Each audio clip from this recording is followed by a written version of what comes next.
I believe we are ready to get started. Once again, my name is Hsin-Yeh. I'm director of the Institute of East Asian Studies at University of California at Berkeley, and I am also a historian teaching modern China here at Berkeley.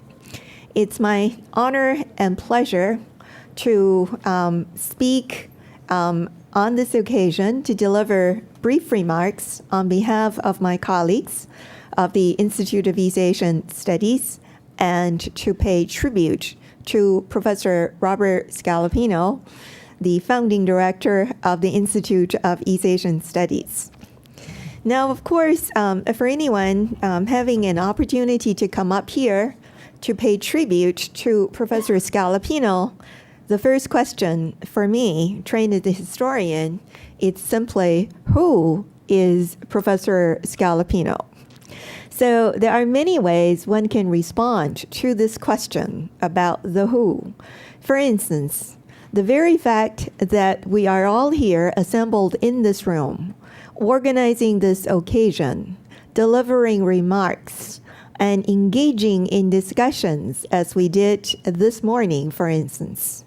The range of expertise, the discipline, the commitment, the institution, all of that you represent, that in itself is already a way of telling us who Professor Scalapino is. We would like to think of him as Dean of Asian Studies, and he is a dean in that true sense, namely inspiring all of us to think from a diversity of methodological, semantic, disciplinary perspectives on issues concerning East Asia, or Asia in a broad sense, or Asia's place in the world.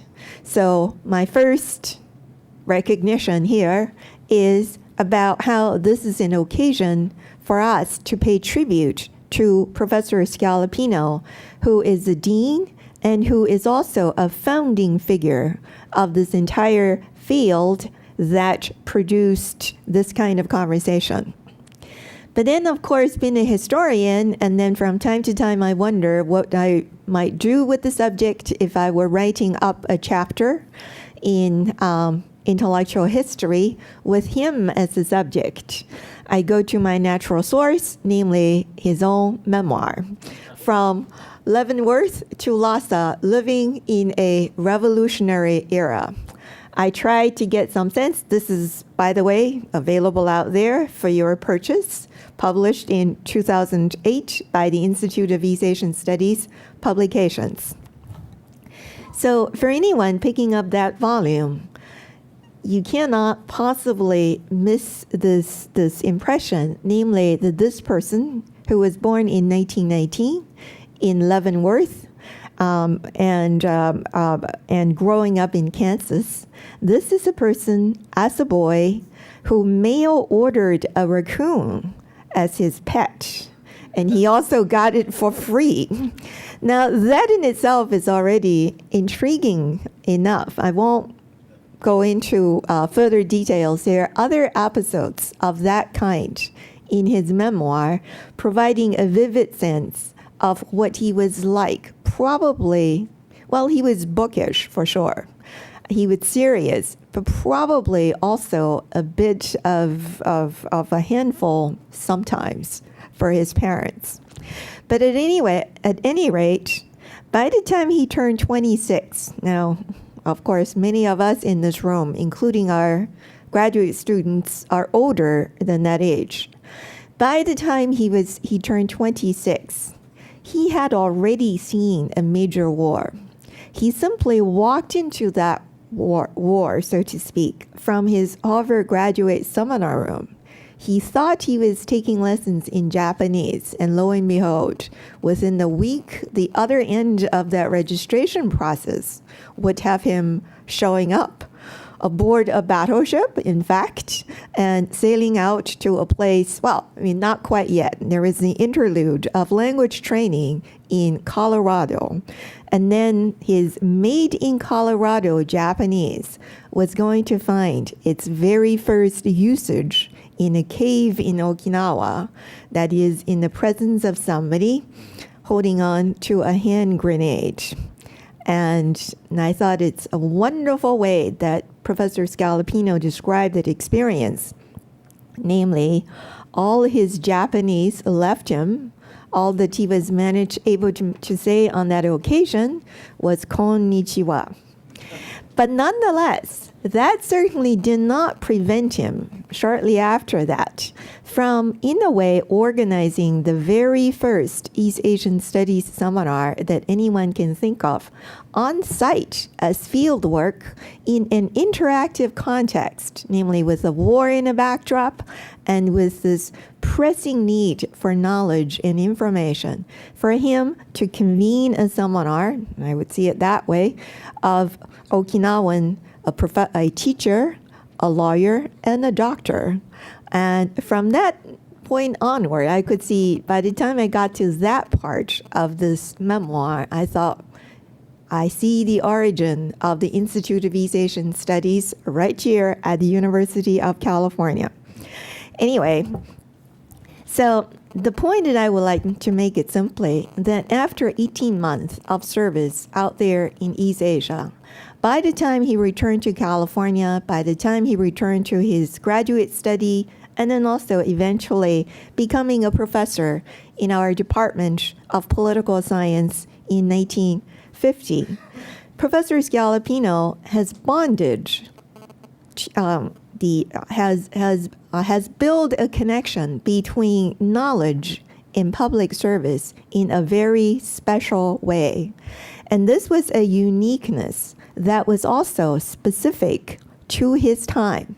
In other words, I can think of 25-year-olds of Berkeley campus these days perhaps becoming a multimillionaire by the time they turn 26 or 27 as inventors of some sort of high-tech company. And yet that kind of bond between knowledge and public service that Professor Scalapino experienced, I would see that as unique to his time. In other words, there is a historicity to that connection to the formation of the founding figure of our field. Now, if you keep on reading in his memoir, I, as a historian, keep on hoping for something that would actually tell us about the past. But the memoir, which was completed in 2006, actually continues to be a series of essays in which Professor Scalapino informs you of his most up-to-date view about the shape of the world, about that part of the world that he had studied all those years. He does concede that times are different, things do change, but that never prevents him from keeping up with the emerging trends, articulating the latest, and making sense of the world, of the way the world has become. So towards the end of his volume, you would see him identifying at least 3 layers of issues for deeper thinking, namely internationalism within the context of economic globalization, nationalism, certainly in connection with the issue of security, and communalism. He certainly hasn't missed out on this entire literature on the politics of identity.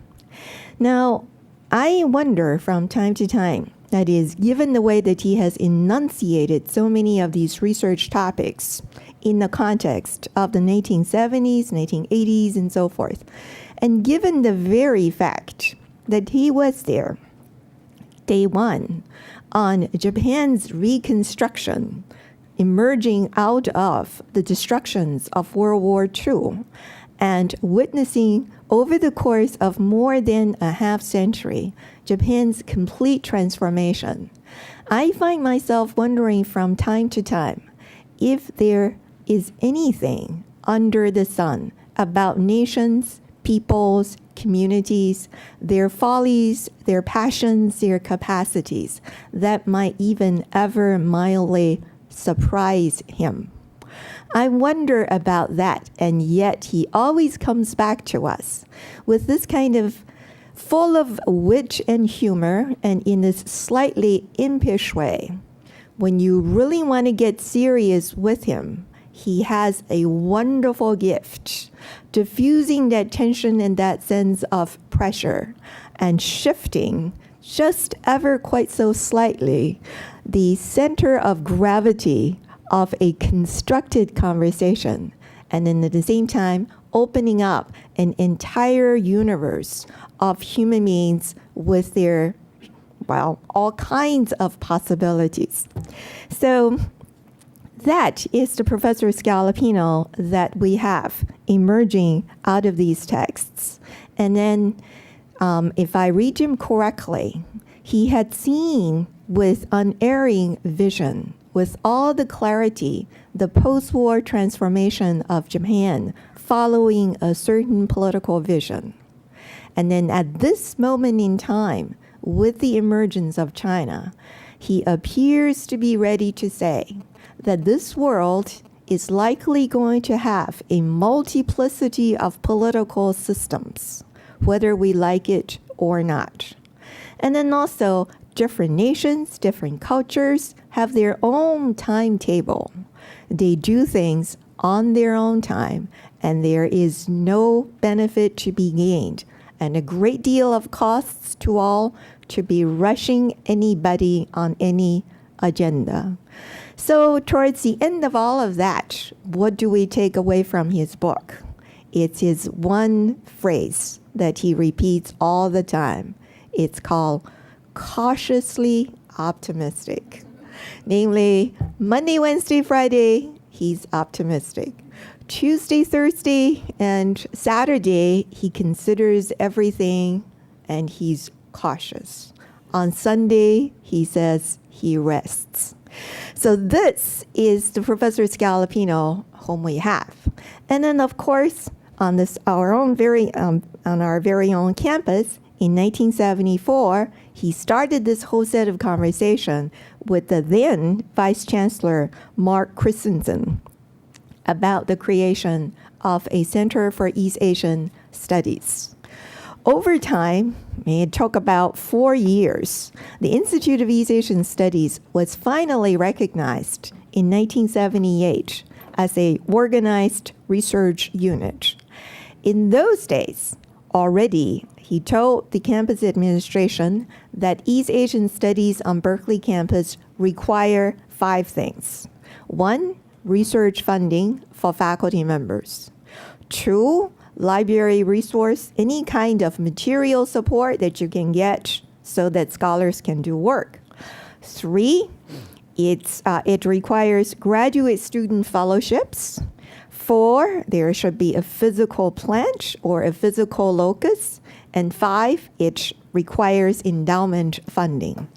I would say at this point that we should simply take his proposal and his argument verbatim.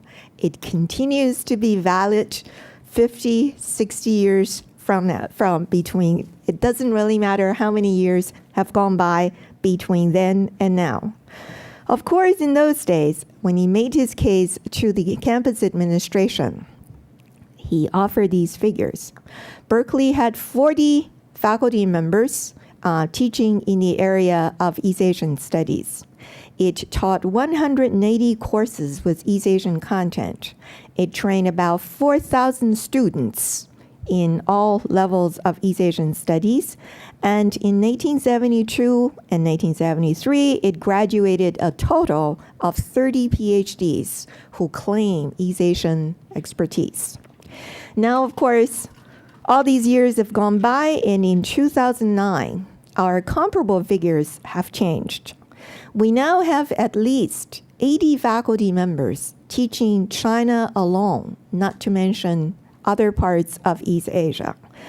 We offered in 2009 392 courses on East Asia, including 260 of those with 100% East Asian content. We had 1,000, we had 11,608 students enrolled in these classes. And we graduated 55 PhDs in East Asian Studies, with at least 32 of them taking courses fully in East Asian Studies. Now, on the one hand, as historians do, you could say things never change. We continue to need support for graduate students, for faculty research, for physical plan, and above all, for endowment. On the other hand, I would say that these changes in statistical data alone in itself says a lot about the foundation that Professor Scalapino has built on Berkeley campus for the strength of its East Asian studies. Now, his is a legacy about actively and building connections between issues of pragmatic consequences and a quest for truth or for vision and insights. Now, Professor Scalapino has mentioned that it's one of the point of his of high honor for him that the National Bureau of Research has named a Scalapino Fellowship, and we have occasions such as these to celebrate not just Professor Scalapino's legacy, but also the entire field that he has created.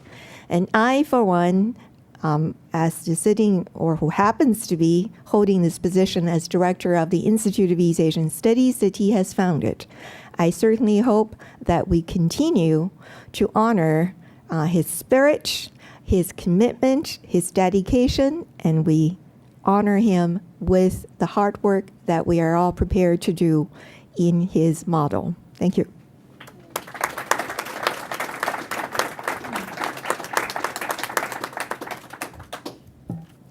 Now, I'm happy to turn the podium to Gordon Hahn of the Asia Foundation, who will be the next speaker. Dr. Hahn is Vice President of Programs at the Asia Foundation, with responsibility for overseeing the development and implementation of the Foundation's programs throughout the region. He joined the Foundation in 1981. He has written widely and is a frequent speaker on various topics related to the Asia-Pacific region. And then I think above all, on this occasion, I'm very happy to announce that he earned his PhD in political science from a department none other than that of Professor Scalapino's own. Please. Thank you very much, and good day to everyone. I apologize for being late. I am Gordon Hein. I'm head of programs at the Asia Foundation, based in our headquarters in San Francisco. As the Foundation's president, Doug Beerider, mentioned this morning at the opening of the symposium, we're delighted to be cooperating with the National Bureau of Asian Research, the Woodrow Wilson Center, and the Institute of East Asian Studies at UC Berkeley in co-sponsoring today's event honoring Professor Robert Scalapino. And it's a great personal honor and pleasure for me as a former student of Bob's to offer a few remarks about this extraordinary individual, one whose positive influence has been felt either directly or indirectly by so many of us in this room and by so many hundreds and thousands of others on both sides of the Pacific. I've had the privilege of knowing Bob for most of my life. I had Bob as a professor when I was an undergraduate major in political science here at Berkeley. When I was in graduate school, I took Bob's seminars on comparative politics and international relations. Bob also served on my PhD dissertation committee when I was writing on Indonesian foreign policy. Indeed, it was Bob who arranged a research fellowship for me at the Center of Strategic and International Studies in Jakarta, where I did my research. which set the stage really for the rest of my life. Turned out to be a lifelong attachment to Indonesia and a career with the Asia Foundation that began in Indonesia, all starting from my time with under Bob's tutelage. In my 29 years with the Asia Foundation, I've had numerous opportunities to spend time with Bob, to travel with Bob, and to see Bob in action in many different settings, whether Board of Trustee visits to different countries, numerous international conferences from Bali to Ulaanbaatar, meetings with high-level officials, even a memorable 8-day trip to North Korea in 1992. This morning I tried to count it all up, and I believe I've been with Bob in 10 different Asian countries, many of them more than once. On most of these trips, Bob was accompanied by his equally extraordinary and equally intrepid wife, the amazing Dee Scalapino, which made the experience even more enjoyable. I first came to Berkeley as a 17-year-old freshman in 1969. The Vietnam War was raging. The campus was a hotbed of activism and debate. And of course, I was caught up in all the excitement and drama. But like many people of that age and at that time, I think it's safe to say I had a lot more passion than knowledge. And at some point over the next year, I decided that if I was going to have strong opinions about Asia, then maybe I should start learning something about it. So I enrolled in Poli-Sci 145C, I still remember that, which was Bob's class on politics in Northeast Asia. And in taking Bob's class, not only did I get even more interested in Asia and in U.S.-Asia relations, I also started to get a bit smarter about it. One of the things I remember most from those undergraduate days in late 1960s and early 70s here at Berkeley was how much Bob was respected by the students, even by those who didn't always agree with him. I can't tell you how many times I heard from some of the most radical and most extreme students at that time talking about Bob, and they would say three things. Number one, whether we like him or not, Bob knows more about Asia than anyone else. Number two, he is a very good teacher, and if you pay attention, you just might learn something. And number three, he treats all students, regardless of their views and ideologies, with absolute openness, fairness, respect, and integrity. In a political environment as heated and polarized as it was in Berkeley in 1971, this was incredible testimony not only to Bob's academic standing, but also his reputation for integrity and character. And those of us who've known Bob know that that integrity and character have never wavered. I've learned many things from Bob over the years, as we all have. I have so many fond memories of him, it's impossible even to mention a small percentage of them. It's been often noted that he's an intrepid traveler. And most of my trips with Bob, my number one goal was just to try to keep up with him. I remember so many times going through the airport, whether it's Beijing or Jakarta or Colombo, these huge throngs of people. And you think, well, no, there's no way to get through. And all you have to do is follow Bob. And he would take his briefcase and he would navigate his way through the crowd. And you'd emerge out the other side, ready at the departure gate before you could know it. The other thing about traveling with Bob in Asia is that no matter where you went, you would invariably meet some of Bob's former students who were in positions of high authority in government or respected academicians, leaders of society, and they were often at the airport to meet with him personally and to pay their respects. Bob has an incredible range of contacts in every Asian country. Everyone wants to know what Bob thinks, and everyone wants to seek his advice.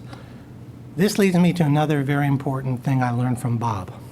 This is the difference between being smart and being wise.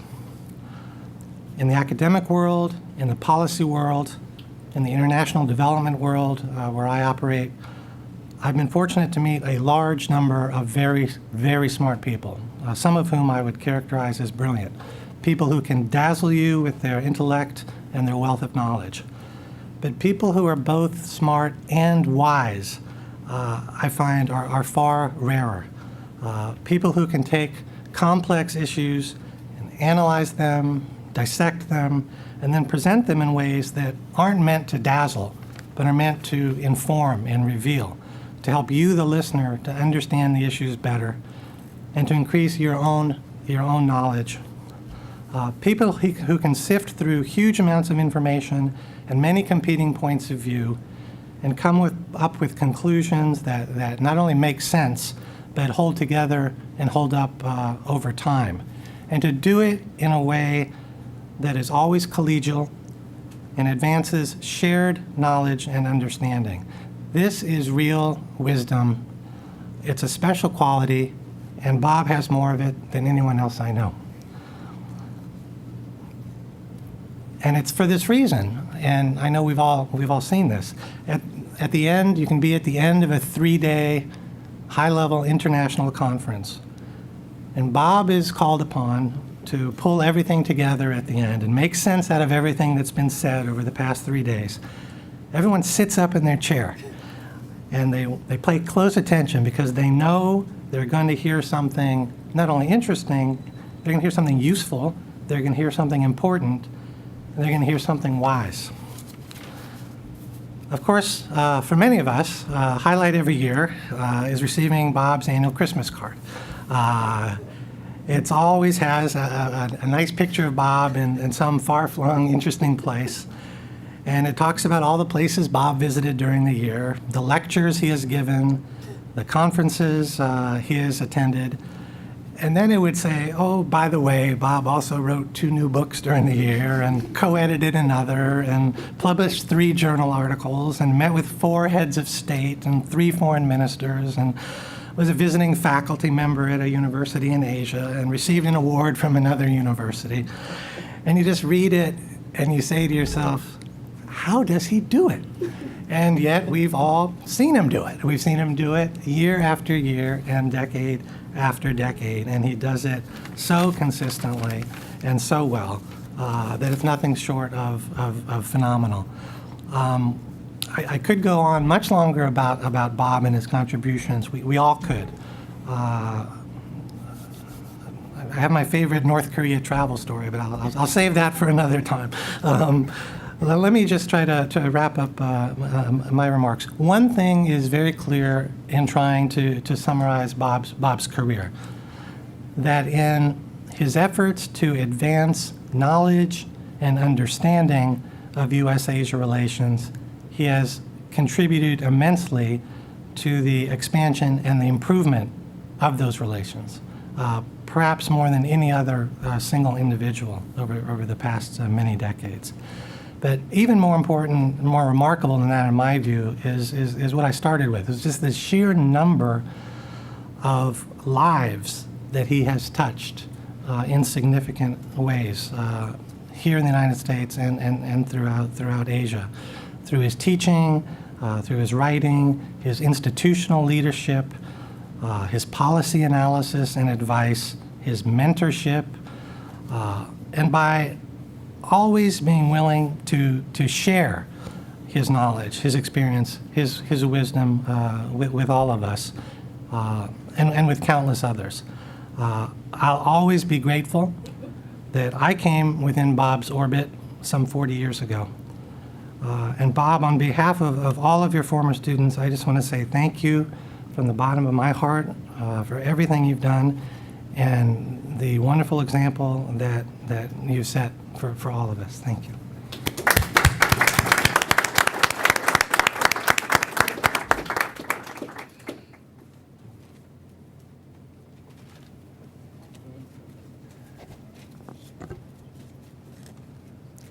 Gordon, thank you so much. That, by the way, you and I were at Berkeley and graduated the identical year and must have been in his classes together. It is frightening. I graduated in 73. Well, we know each other from much better than we thought. Okay, well, Bob, I don't know what you think. You're sitting there and you've got a historian assessing you from a historical perspective, and you think, good Lord, I don't know if I'm going to be around to have a historian or will have done any consequential enough to have a historian assess me. But in any case, that's testimony. And then you've heard this incredible personal testimony from Gordon, and all I can say to that is yes, and I had the same kinds of personal experiences, and yes, so many of us have traveled like that. But Gordon and I have just flip-flopped, and Gordon asked me to kind of introduce Bob.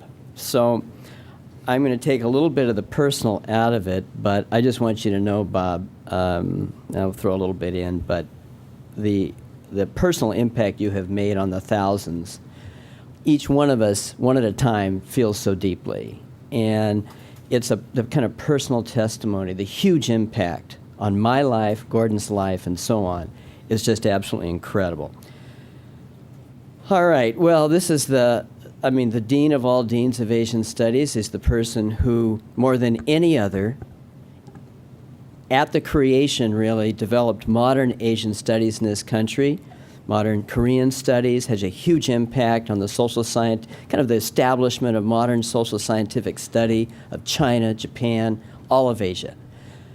Bob occupies a unique place in history. There will be no other Bob Scalapino. People say to me, oh, who's the next Bob Scalapino? There won't be one. No one's going to come in and invent social scientific study of Asia. It's been done, and Bob had more of a hand in it than anyone. And at the same time had this incredible diplomatic capacity.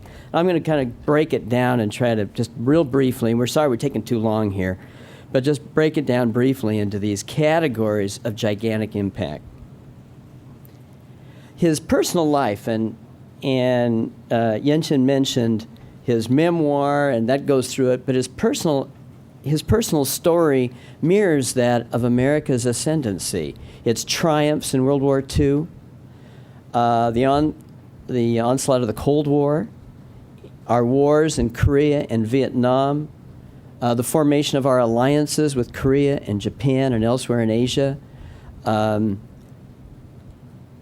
diplomatic issues that he engaged in, from the normalization of relations with China, the reversion of Okinawa back to Japan, on and on. Anyway, all these huge events taking place. And throughout, he is building modern Asian studies in so many different ways. And here's essentially, kind of, again, in categories, what he managed to do. First, building institutions. Mike Lampton mentioned that all he did was found this one in New York called the National Committee on U.S.-China Relations. And that was an idea whose time had not come, but Bob pushed it anyway. America was not quite ready yet for full relations with China. Bob was ahead of the curve. There was a way we had to be engaged and understand China, particularly in view of the the alteration of the strategic balance and this tacit strategic alignment between the U.S. and China versus the Soviet Union that developed in the 1970s.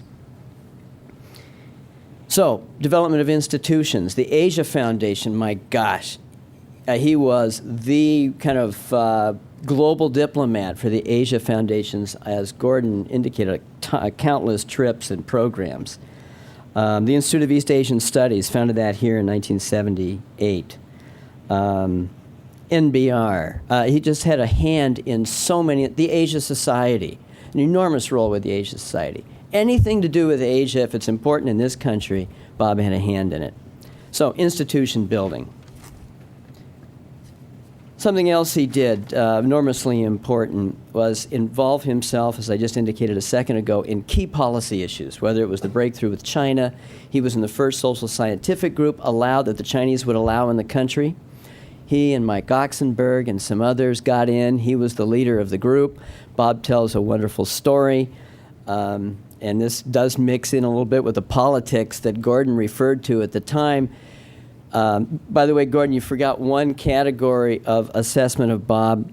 He was also labeled at times a capitalist pig dog. But other than that, Bob,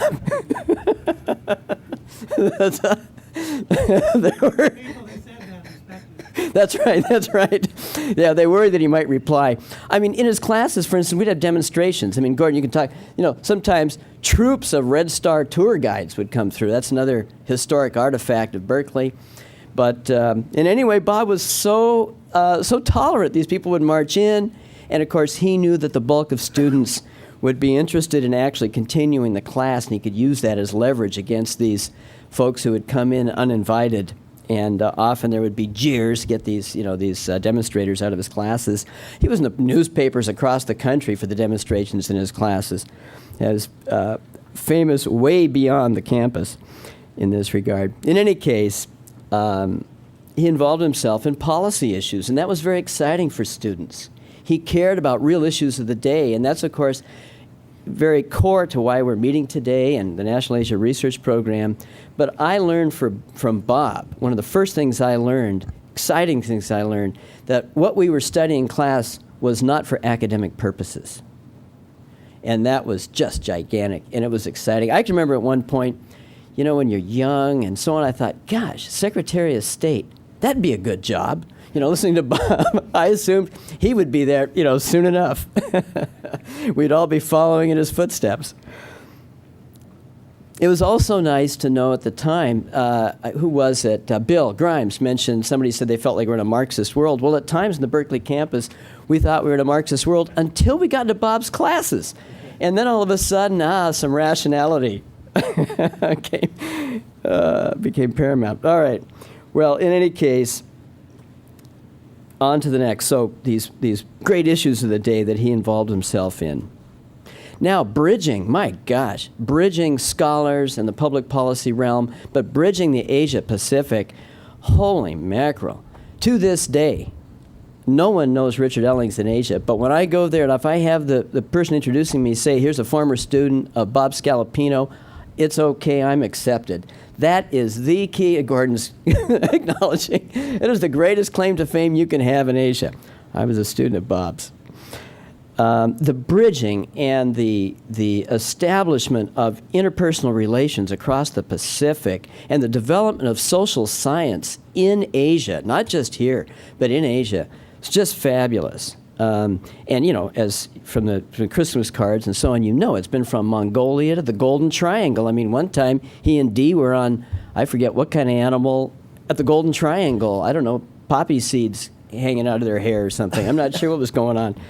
But it's just everywhere throughout Asia. Unbelievable. And the legacy there of his students, prior foreign ministers and all, et cetera, prime ministers, who knows. Bob's one of those guys, if I always thought of this, Bob, if you had been at that intergalactic bar in Star Wars, the one I'm talking about, those wild characters, if Bob had been in that bar, at the end of the session, he would have been holding forth with the microphone, and everybody would have been nodding about the future possibilities of intergalactic cooperation. There's nobody like Bob for establishing relationships and bringing people together. Now, his effect on students and all of us, you've heard the personal testimony. Every one of us has an individual story. Bob asked me when I was a senior to take this seminar. He had been in this first trip to China by social scientists after the breakthrough. And he came back with this pile of papers. And anyway, he was, just by coincidence, had scheduled a graduate seminar on the Cultural Revolution. And he invited me to attend that thing. And, wow, this was the hugest moment of my life. And that little gesture cemented my career. I mean, after that, I couldn't ever let him down. I had to be in Asian studies. I was already committed, but oh my gosh, the amount of, after all these big things in his mind, and then it would occur to him to care about a student and bring him into an opportunity. The writing, I'm not going to move on to his effect, his social scientific impact. For those of us in those days, if you wanted to go see him, which I didn't do very often, I was too afraid and didn't want to interrupt him, he had this manual typewriter that was always in motion. So you go up to his door, you hear tap, tap, tap, tap, tap, tap. You know, he was writing in there with this manual typewriter. Unbelievable. So if you had the guts and, you know, you'd knock on the door, and of course he'd welcome you in. But what an enormous impact his writing had, his ability to bring scholars together on projects, absolutely incredible. Elites in China, I could go on and on about the books that we read and how we saw how he worked in the field.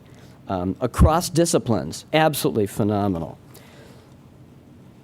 Now, he happens to be a legend in my family, and I didn't mention this to Bob until after I graduated, and I didn't even mention it at home. I didn't know that my family went back with Bob. So my senior year, I came home for Christmas, and my dad had been in Vietnam for years. Finally was back, and I mentioned to my dad, yeah, I'm taking these incredible classes from this guy named Professor Scalapino, and I'm going to take his graduate seminar, and on and on. And he said, Bob? And I said, you know Professor Scalapino? How would you know him? And he said, well, I knew him when I was in high school in Santa Barbara, and I knew his brother. And we were at Harvard at the same time, and I was flabbergasted. And I said, yeah. He said, I met him in 1939 or 40 in Santa Barbara. And I realized the richness and the degree of respect that was in my father for Bob going back to that time. It was just an absolutely, so the personal story in my family is extraordinary. And I was just, to this day, I still remember that conversation with my father, just absolutely flabbergasted. In any case, so you add up all these achievements, social science, the writing, the students, institution building, bridge building across. It is unique. We're not going to see a person with regard to Asia and Asian affairs ever like this again. And Bob, it is the deepest, deepest honor for me to hand this microphone off to you. And thank you from the bottom of my heart, too, on behalf of the jillions of students, generations of them, and everybody else here. Come on up.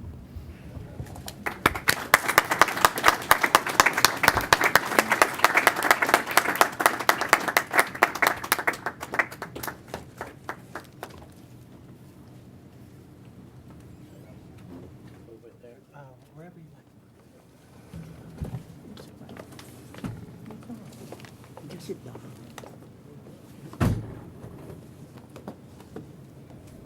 Okay.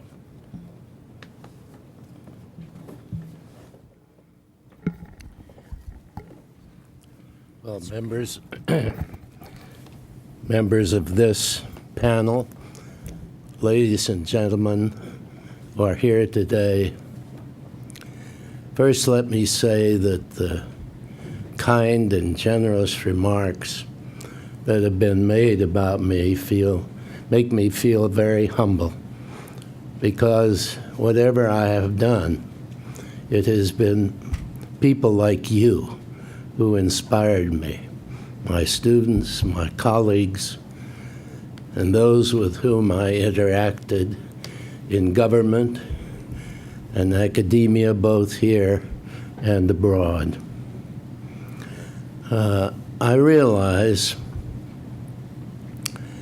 my age, but it was brought forward to me when one of you, Sandy Calhoun, said he had been a student of mine at Harvard the 1 year I taught there in 1948. My God.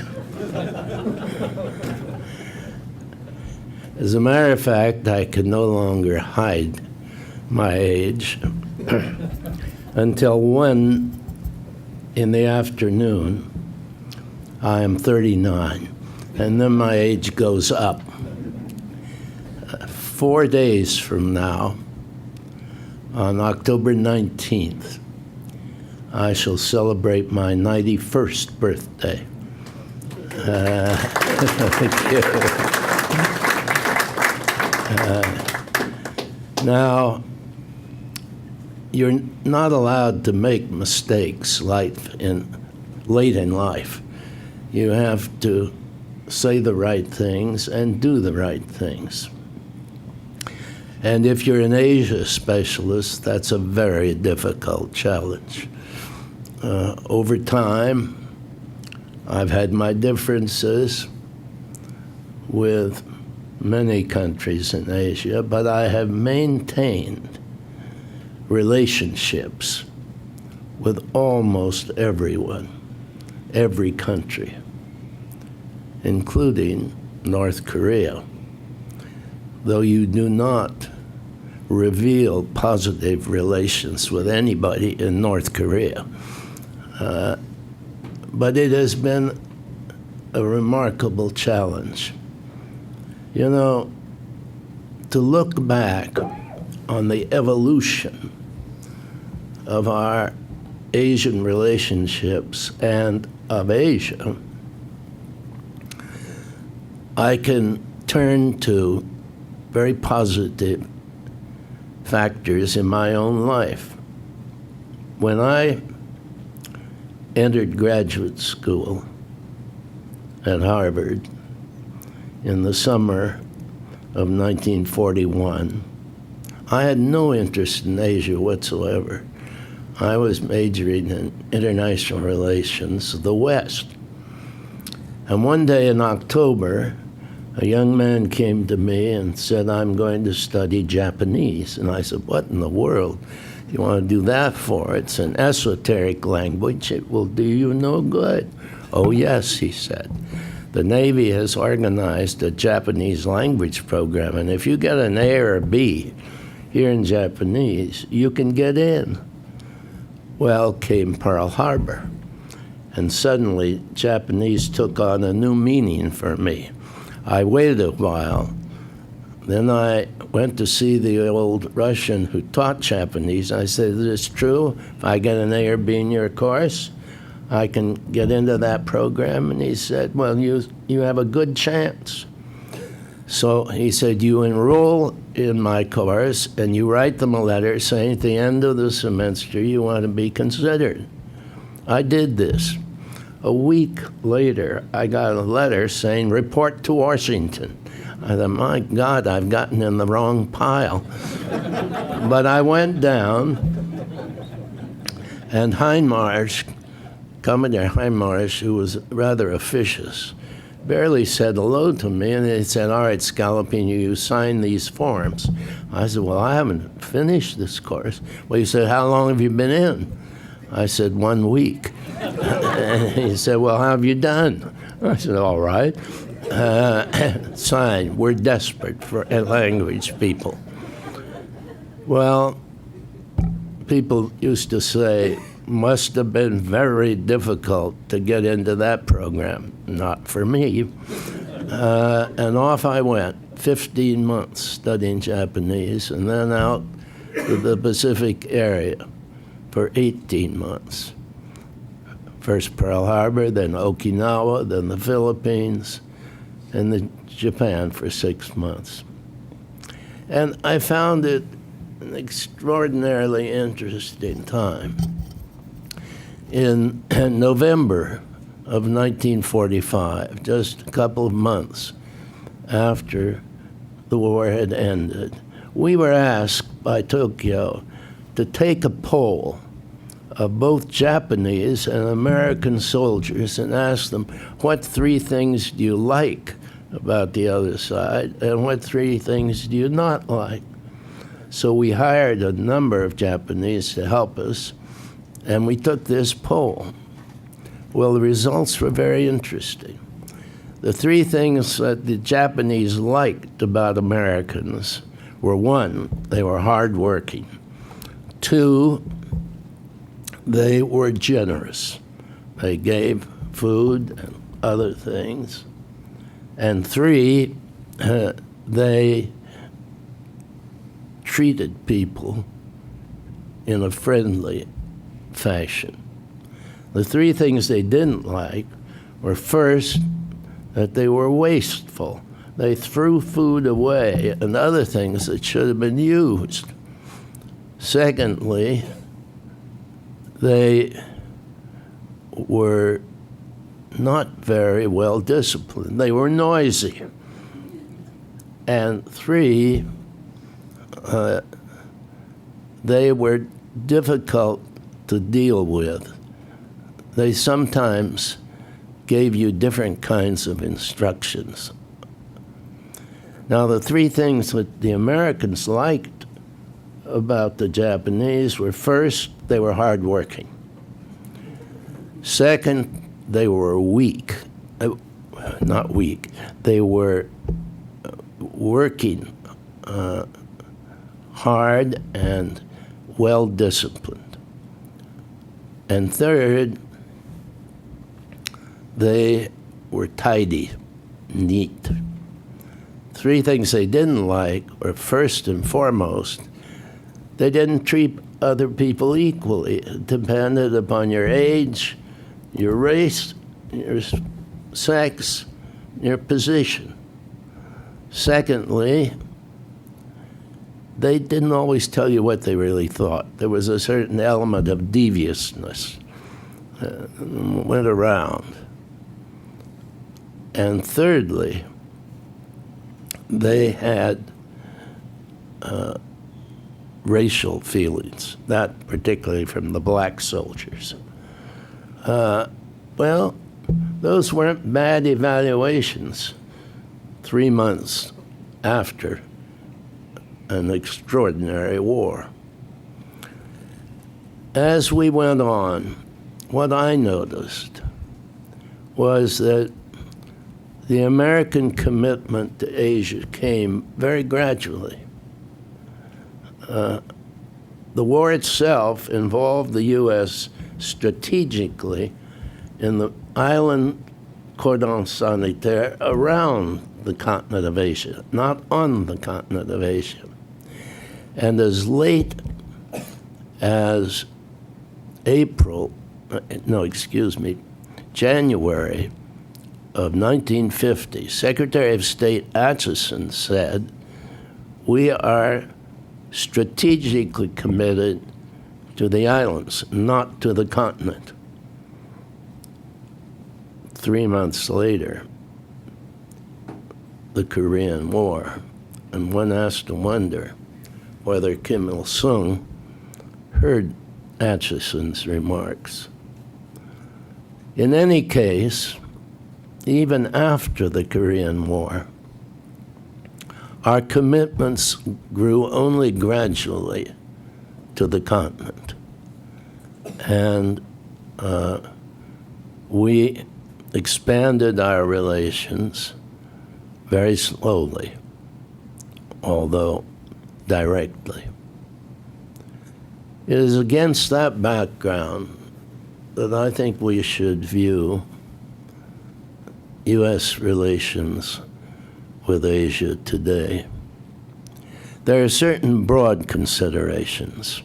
First, every nation in the world must deal with three forces: internationalism in its various forms, nationalism, and what I call communalism, namely the search of individuals for more intimate, closer identity, hence the commitment to religion or ethnicity or localism in some form. Now, how a nation deals with those three elements, internationalism steadily growing in so many ways, nationalism, which has become a more and more powerful force in many societies, including communist societies, where the power of influence of Marxism, Leninism has gone down, but the power of influencing the population through nationalism has risen. And the inevitable desire of individuals for more identification in this complex world. How those three forces interact can say a great deal about the stability and growth potential of any given nation. Let me just close with another personal remark. I have gone, as has been indicated, to every country in Asia, East and South, at least once. Sometimes for international conferences, sometimes for my own research, sometimes for discussions off the record with leadership. And as I say in my memoirs, I end up being cautiously optimistic. We face enormous problems, and incidentally, the revolution in information technology has had an impact that we must still measure on public attitudes, elitist capacities. Today, more knowledge is available, though some of it's mistaken, about Asia than at any time in human history, as far as the world is concerned. But I think present American politics indicate that the primary American concern today is not China. It's joblessness. It's low economic potential. That's up close. China's still a bit away. And I think we have got to find a way to mesh our domestic policies, our economic policies in particular, with our international relations. And China will be an area where that is critically important. So now, before my 91st birthday, I will quit.